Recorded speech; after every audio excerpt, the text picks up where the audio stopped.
Voss found the egg on a Tuesday. He knew it was Tuesday because he had been counting days since Durran's crossing burned, and he had not missed a single one in 7 years. Counting was the only thing that kept the grief from becoming a fog he could not walk out of. The egg was sitting in the mud beneath a collapsed wall, half covered in ash, cracked along one side and sealed along the crack with dry membrane. 3 other eggs lay beside it. Those were cold. This one was not. Barely warm, but not cold. He pressed his palm against it the way he pressed palms against foreheads when he was checking for fever. He held it there for a long time. He knew what it was. Everyone in the Holdfast lowlands knew what a dragon egg looked like. They were taught about them the way you teach children about fire, not to fear it exactly, but to understand what it does and to stay away from it. Dragon lore was not written anywhere a human could read it. It was delivered through burned villages and dead fields, and the particular silence that fell over a settlement the morning after a dragon had passed through in a poor mood. You did not touch their eggs. You did not go near them. You did not acknowledge that you had seen them, even if you had. Voss picked it up and put it inside his coat. He walked for 2 days before Dunna found him on the North Road. She was heading to Arnfeld with a fresh set of maps and a mule that kept trying to bite her. She saw the way he held his left arm against his chest, protecting something. She asked. He showed her, pulling the coat open just enough. She looked at the egg for a long time, then she looked at him. "Tell me you know what that is," she said. "I know what it is. Tell me you have a plan." He did not answer that one. She walked beside him, the mule walked beside her. Nobody said anything for a while. That was how it started, not with a battle or a speech or a moment of great courage. Just a tired healer on a dirt road, an egg against his ribs, and a cartographer who had the good sense not to finish the argument she was already losing. Egg did not hatch for 23 days. During that time, Voss kept it warm against his skin through the nights and wrapped in his spare shirt through the days. He and Dunna camped outside of towns rather than in them, because he knew that a dragon-appointed overseer in any holdfast settlement would report what he was carrying within the hour. He had spent 7 years moving through this world with nothing but his healer's kit and his knowledge. He understood which doors were safe to knock on and which were not. They moved through 2 villages. In the first, a man named Oro recognized the shape under Voss's coat and said quietly that he would give them until morning. Voss thanked him and was gone by midnight. In the second village, a woman whose name he never learned stopped him in the street and said, "What are you going to do with that thing when it hatches?" He said, "Keep it alive." She stared at him for a moment. Then she pressed a small cloth packet into his hand, dried herbs, the kind that helped with fever and shock in newborns. She walked away without another word. He kept the packet. The egg began to tremble on the 23rd night, behind a stand of old birch trees 5 miles outside of Arnfeld during a rainstorm. Voss was awake. He had not slept well in 23 days. He sat in the rain with the egg in his hands and felt it move against his palms, and he thought about Durran's crossing and about the 3 cold eggs he had left in the mud and about the woman with the herbs, and he held on. It was a long night. The crack widened slowly, then quickly, then all at once. What came out was not what he expected, and he was not sure what he had expected. It was small, the size of a cat, and grey, and one wing was folded wrong. It was soaking wet from the rain and shaking. It made a sound that was not quite a cry, more like a question. Voss spent the next 6 hours doing the same things he did for every difficult birth he had ever been present for. He kept it warm. He checked its breathing. He used 2 of the dried herbs the woman had given him in a compress for the shock. He did not sleep. By morning it was breathing steadily, and its eyes, pale gold, not yet focused, were open. Dunna was awake too. She had been passing him things all night without being asked. She looked at the small grey creature in the early light and said, "It's going to need a name." Voss looked at it for a long time. "Sora," he said. He did not know why, it just fit. Sora blinked at him. She could not see properly yet, but she turned toward his warmth, the way all newborn things turn toward warmth, and she settled against his hand. Outside the birch trees, the rain slowed and stopped. Somewhere to the north, deep in the Thornspine Mountains that no human entered willingly, something very old and very powerful, knew nothing about any of this. That would not last. Sora learned the word cold before she learned anything else. This was because Voss said it every time the temperature dropped and she needed to move closer to the fire, which in her first month of life was approximately 40 times a day. She attached the word to the feeling immediately, the way young creatures attach sounds to the things that matter most to them. Cold, then warm, then hungry, which she expressed not with a word, but with a sound that Dunna described as someone dragging a chair across a stone floor at 3 in the morning. They kept her in the Edgewood, a broad stretch of old forest on the Holdfast's eastern edge that nobody had reason to enter in the cold season. Voss built a camp with 2 lean-tos and a fire pit that he kept modest so the smoke would not rise above the tree line. He had been building camps in the Holdfast for 7 years. This one he built more carefully than the others. The practical problem was immediate and did not go away. Sora was growing, not slowly. She put on size the way a spring river puts on water, continuously and faster than you expected when you looked at the numbers. By the end of her 2nd month, she was the size of a large dog. By the end of her 3rd, she was the size of a pony, and she had begun breathing small clouds of grey smoke when she sneezed, which she did often because she was curious about everything and kept putting her face into things. She bonded to Voss the way hatchlings bond to a clutch mother. There was no ceremony in it. She simply decided he was the fixed point of her world and organized everything around that fact. When he left camp to gather herbs or trade in nearby villages, she sat at the edge of the tree line and watched the direction he had gone. When he came back, she made the chair on stone sound until he acknowledged her. He did this without comment, the same way you respond to any creature that is relieved to see you. Dunna watched this with great attention. "You know she thinks you're her parent," Dunna said one evening. "I know," Voss said. "And you're comfortable with that." "I didn't say I was comfortable with it." He was not comfortable with it. He was also not going to do anything about it, which Dunna understood was the same as being comfortable with it for Voss. Sora's language acquisition was the thing that genuinely surprised him. She had absorbed 100 words by her 2nd month. By her 4th month she was building sentences, imperfectly but with real structure. She understood that words had order, that order changed meaning, that meaning was the whole point. She asked questions constantly. Why did leaves fall? Why did fire need air? Why did people in the villages look at the sky before they looked at the road? Voss answered every question with the same patience he used with everything.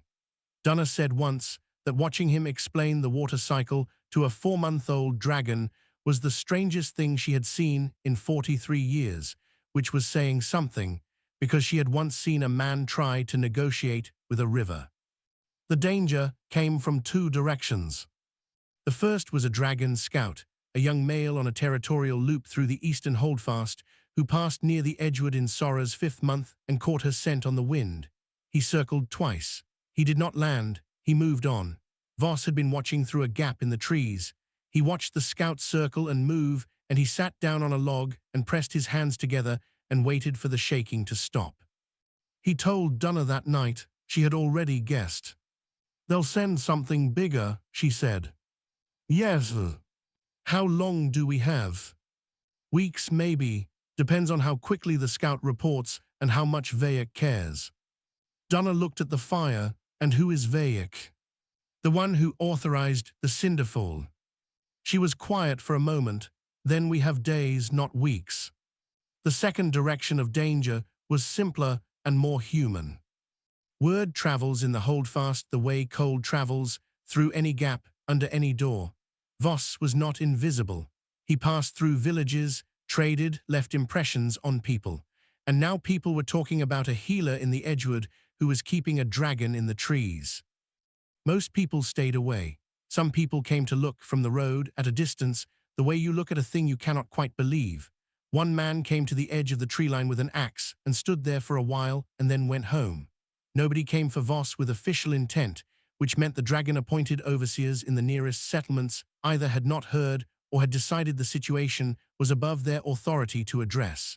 Both possibilities were temporary. Sora asked Voss one evening, sitting by the fire, why the man had come with an axe.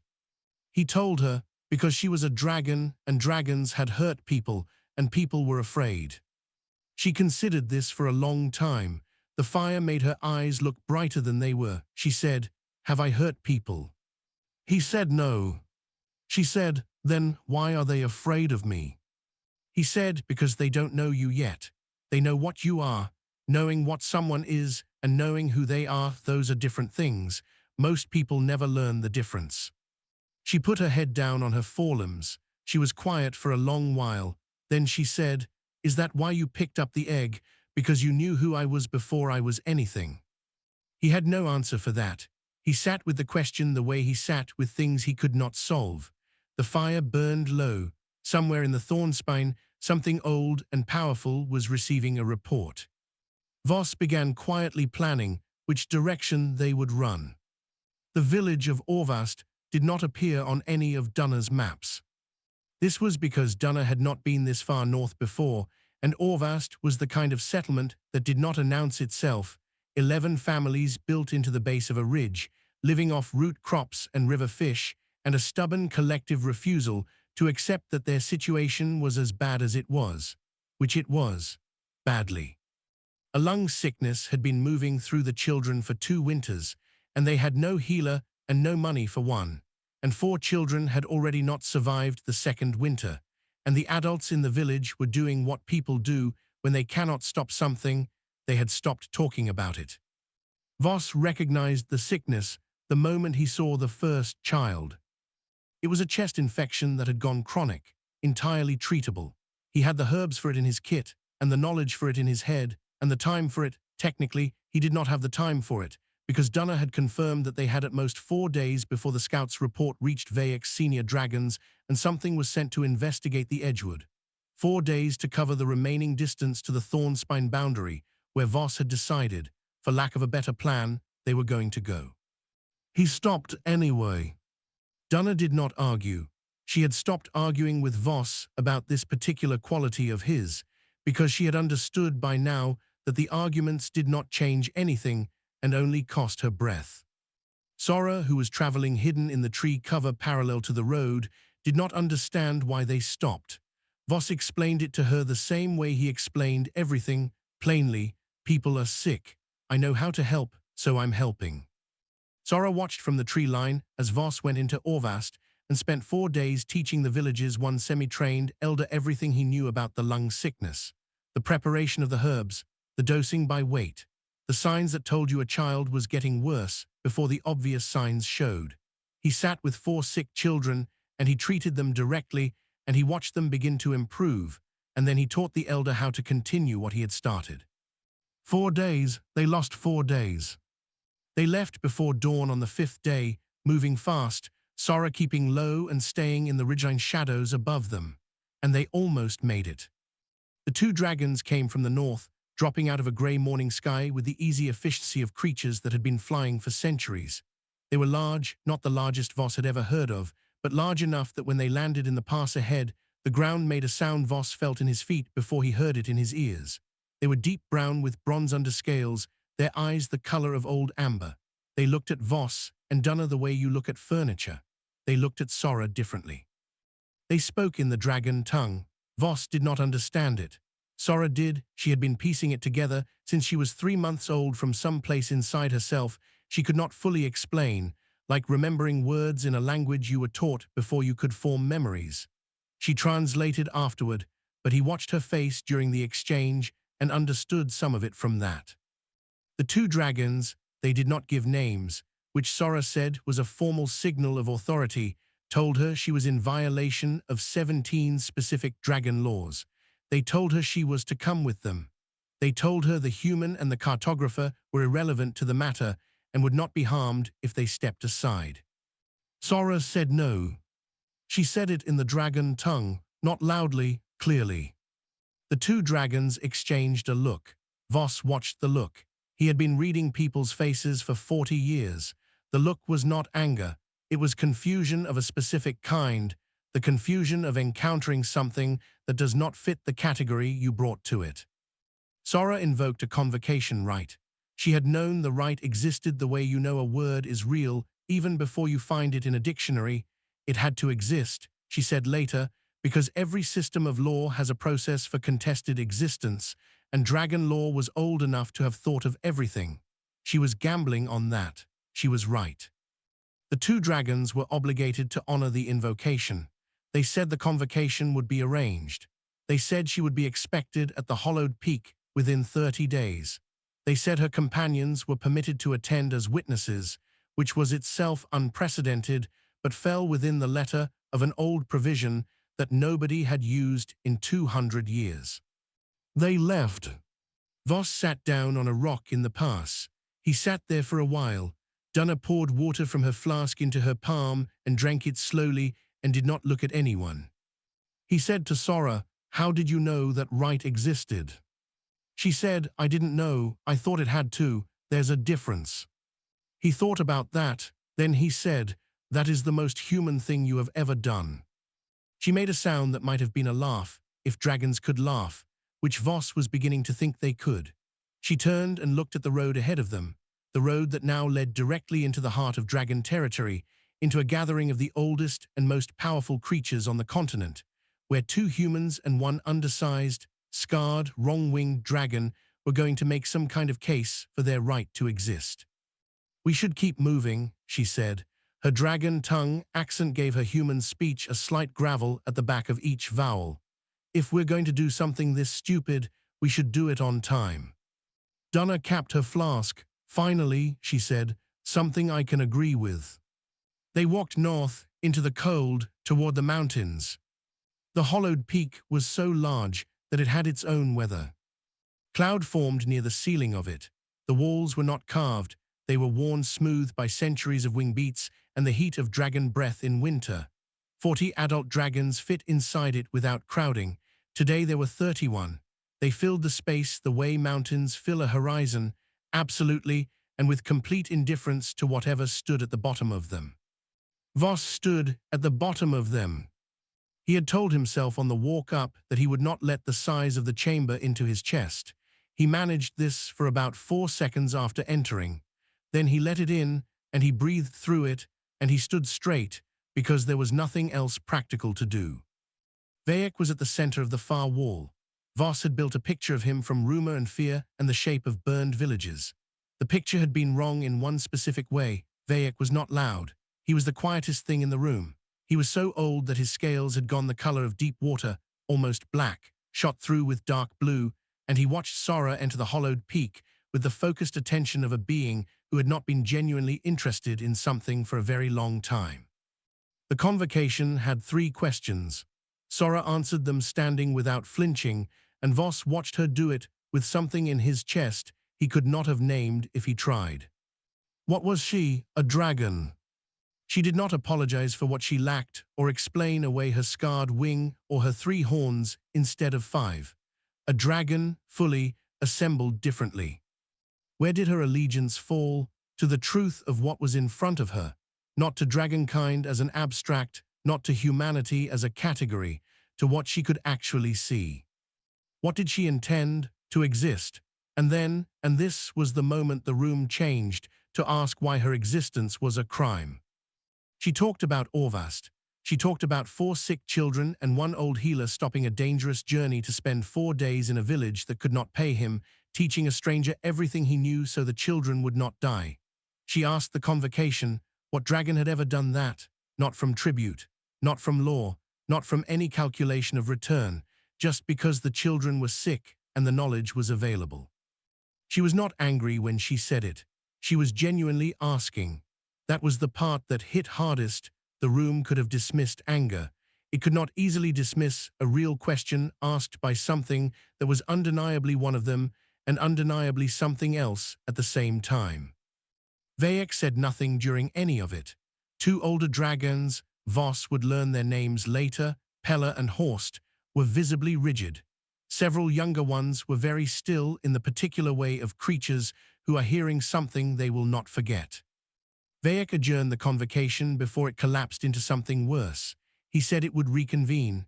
Sora was given formal quarters for the recess, a side passage, guarded, with a stone door. Voss and Dunna were given an outer alcove. They were not prisoners. They were also very clearly not free to leave. Dunna was asleep within 20 minutes. She could sleep in anything. It was, Voss had always thought, her greatest survival skill. Voss did not sleep. He lay on the stone floor and stared at the ceiling and thought about the look on Pella's face during Sora's answer. He had seen that look before, not on dragons, on men, on tribute collectors and overseer captains and local lords who had built their position on a version of the world that someone was currently dismantling in public. It was the look of someone calculating how to stop the dismantling before it went any further. He was up and moving within the hour. Sora's passage was 2 levels down, through corridors wide enough for dragons that felt like tunnels to Voss. He did not know them. He learned them the way he had always learned unfamiliar territory, by paying attention to air movement, to sound, to the direction of the faint warmth that comes from inhabited spaces. He was a healer. He had spent 40 years finding his way toward things that needed him in the dark. The guard at Sora's passage was young, barely past hatchling scale set, Sora would tell him later, which made him perhaps 30 years old in dragon terms. A child by their measurement. He stood at the passage entry and looked at Voss the way the investigators had looked at him in the mountain pass, like furniture. Voss sat down on the floor in front of the passage and started talking. He talked for 3 hours. He did not ask the young dragon to do anything. He simply talked about Durin's crossing and the 7 years since, and Ketthorn and the egg in the ash, about Orvast and the children and the woman who pressed herbs into his hand in the dark, about Sora's first word and the question she had asked him by the fire, "Why did you keep me?" and the answer he had given, because it was the only true one he had. About what it meant to move through a world that had decided you were insignificant, and to keep moving anyway, and to stop for things that needed stopping for, and to keep going after that. He was not performing. He was just talking in the dark to a creature who was technically ignoring him. At the end of the 3rd hour, the young dragon opened the passage. He did not explain why. He did not look at Voss when he did it. He stepped to the side and looked at the wall, and Voss went through and got Sora and came back out, and the young dragon was still looking at the wall when they left. Voss never learned his name. He carried Dunna on his back. She had taken the Orvast lung sickness from the children they helped, the cruelest timing in a story full of cruel timing, and Sora flew cover above them, and they crossed the Thornspine border just before dawn. Behind them, the hollowed peak was beginning to understand what had happened. Dunna recovered slowly in a bed in Arnfeld, cursing the lung sickness and the children who had given it to her, and then immediately retracting the second part because they were children and it was not their fault. 3 months passed. Sora was full-grown now, or as close to it as she would come. She was still undersized. The Thornspine dragons would have looked at her and seen a creature that did not meet the standard in 4 visible ways. Her wings still pulled left when she flew. She had learned to compensate with a slight tilt, a permanent lean into the drag, and she moved through the sky with a style that was not quite like any other dragon anyone had seen, because it was entirely her own. Word had traveled through the holdfast faster than Voss expected. It always did in the lowlands. A dragon moving with humans, not attacking, not burning, landing in open fields and eating deer and flying circuits around a healer's camp, people talked. In some villages it was called an omen. In others, a trick. In the settlements nearest to the Thornspine border, where people understood better than most what dragons were capable of, it was called something with no good name yet. Queen Letha's people found Voss 2 weeks after his return. Letha was not what he expected. He had built the image of a politician, which in the holdfast meant someone who had survived 20 years of dragon oversight by being useful and careful and never saying anything too loudly. What he found was a woman who had been planning for a specific catastrophe for 2 decades and was afraid she was finally looking at it. She met him and Sora in an abandoned watchtower on the eastern ridge. She laid out what she knew. The cinderfall had come once, 20 years ago. The behavioral cycles suggested another was due. She had been building a unified human administrative structure, not an army, something subtler, a framework that could hold under pressure. She needed the next catastrophe not to come. She believed a conversation between human leadership and Vayak, with Sora as the visible proof that such a conversation was possible, might be what prevented it. She asked Sora to attend a summit. Sora looked at Voss. He said it was her choice. She said she knew that she was asking what he thought. He said, I think she's probably right, and being right doesn't keep you alive, and I'll be there either way. Sora turned back to Letha and said yes. Letha began arranging the summit. Vayak, who had received the formal request and had been sitting with Sora's convocation question like a stone in his chest for 3 months, agreed to attend, not because he was convinced of anything, because he had spent 4 centuries deciding things about humans from above, and he thought perhaps he should try the ground. Pella and Horst did not wait. They had spent 3 months doing what conservative power does when it feels the ground shifting. They organized. They built a coalition of 12 dragons around a clean argument. Uncertainty was more dangerous than force. Vayak was hesitating. Hesitation at this scale was its own catastrophe, so they acted. 3 border settlements on the Holdfast's eastern edge were struck in a single night. Not a culling, officially. They called it a disciplinary reminder, which meant the destruction was technically authorized under a provision of dragon law that had not been invoked in 60 years and which Vayak had not been asked to approve. Villages burned. 43 people died. 100 more lost their homes before the night was over. It was a sophisticated move. If the Holdfast retaliated militarily, Pella had justification for full escalation. If they did not retaliate, the summit collapsed. Vayak's willingness to negotiate was exposed as weakness, and the old order reasserted itself through the weight of its own momentum. Pella was 430 years old. He understood momentum. He had not accounted for Sora. She was in the air before the smoke finished rising, not because anyone sent her, because she saw the smoke from the Arnfeld wall and she knew what it meant and she moved. She did not fly toward Pella and Horst. She flew toward the burning villages, and she landed in the ash and the chaos of the worst of them, and she started doing the thing she had watched Voss do her entire life. She pulled people out of collapsed structures. She was too large for some of the spaces. She tore walls down to make the spaces larger. She carried a woman whose legs would not work to the edge of the field and went back for the woman's child. She was not graceful and she was not fast, and she had smoke from the fires in her own lungs and her damaged wing ached from the fast flight, and she did not stop until she had been through every building in the village twice. Voss arrived 2 hours later. He did not ask what she was doing.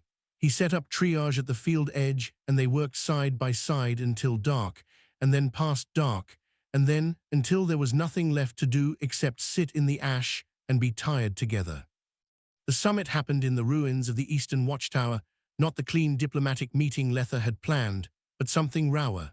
Vayak arrived not because of the formal request, but because 3 of his young dragons who had been present at the convocation had come to him that morning and told him what Sora had done in the burning villages. He sat across the ruined table from Letha and Voss and Sora, and he was quiet for a long time. Then he said, I have been watching your kind for 400 years. He said, I have never seen what I was told to see this week. Letha asked, what did you see? Vayak said, a dragon pulling humans out of rubble that her own kind made. He looked at Sora. He said, I do not know what to do with that. Sora said, neither did he the night he found the egg. He did it anyway. The fire they were sitting near crackled. Outside the ruined walls, the holdfast night was cold and smelled of ash and recent rain. Vayak looked at Voss, really looked, which was the first time any dragon had done that. Voss realized, in all the time this had been happening. He said, why? Voss said, because it was alive and I knew what to do. Vayak was quiet for a long time after that. He was not convinced of anything. He was thinking, but the thinking was real, and in 4 centuries it had apparently not happened exactly this way before, and everyone at the table understood that something had changed direction, even if no one could yet say what it was going to become. The accord took 8 months. It was not a clean document. Letha's chief scribe said it was the most argued-over piece of writing he had ever been involved with, and he had once helped draft a trade treaty between 3 kingdoms who all believed they owned the same river. Every sentence in the accord had been arrived at through exhaustion, through people and dragons on both sides, saying the same things in slightly different ways, until the slightly different ways stopped mattering, and the underlying thing was visible underneath. What it said stripped to its core: dragons would withdraw from active oversight of human settlements. Humans would establish formal communication channels with the Thornspine. A period of 30 years would follow in which both sides would observe. It was not equality. It was not justice for the Cinderfall or the 11 other cullings before it. Letha said, when someone at her court pushed her on this, "It is the best imperfect thing I have made. Most good things are." Pella and Horst was stripped of Vayek's formal protection in dragon law, a quiet but total dissolution of their authority. Pella challenged Vayek to a duel under the old customs. Vayek declined. Pella called it cowardice. Vayek said, "Then say it louder." He walked away. Pella and Horst left the Thornspine with their 12, and they were somewhere in the world still, with their certainty intact. And the Accord's architects knew this, and built the 30-year observation period partly around the fact that the opposition had not ended, only moved. Voss was not present for any of the negotiation. He did not want to be. He was in Orvast in the first month, checking on the children he had treated the year before. They were well, all of them, even the two who had been worst. He extended his route and visited 4 more villages after that, because he was a healer and the Holdfast had more sick people than it had healers, and the Accord did not change that, and so he kept moving. He was aware vaguely that there were people in the Holdfast who were beginning to tell a story about him. The story grew in the telling, as stories do. By the time it reached the southern settlements, he had apparently faced down a dragon council alone and declared the rights of humanity in a booming voice and brought the mountains to silence. He found out about this version when a young man in a village near the coast tried to buy him a drink and called him a hero.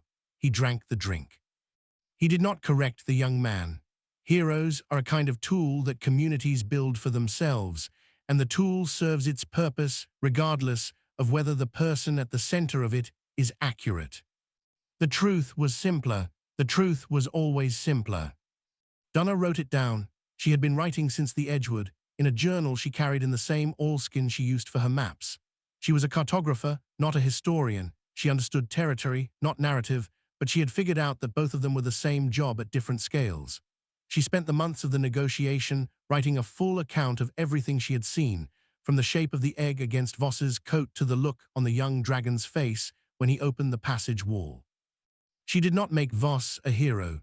She made him a man who stopped when things needed stopping for, which was more accurate and, she thought, more interesting.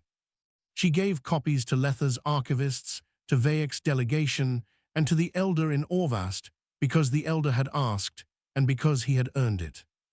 1 year after the Accord, Voss returned to the Edgewood. He did not plan to. He was between villages heading east, and the road bent north and he followed it, and the trees came up around him the way they used to when the world was smaller, and he stopped walking and realized where he was. He built a fire at the old campsite, or near enough to it that it did not matter. The birch trees were the same. The cold was the same.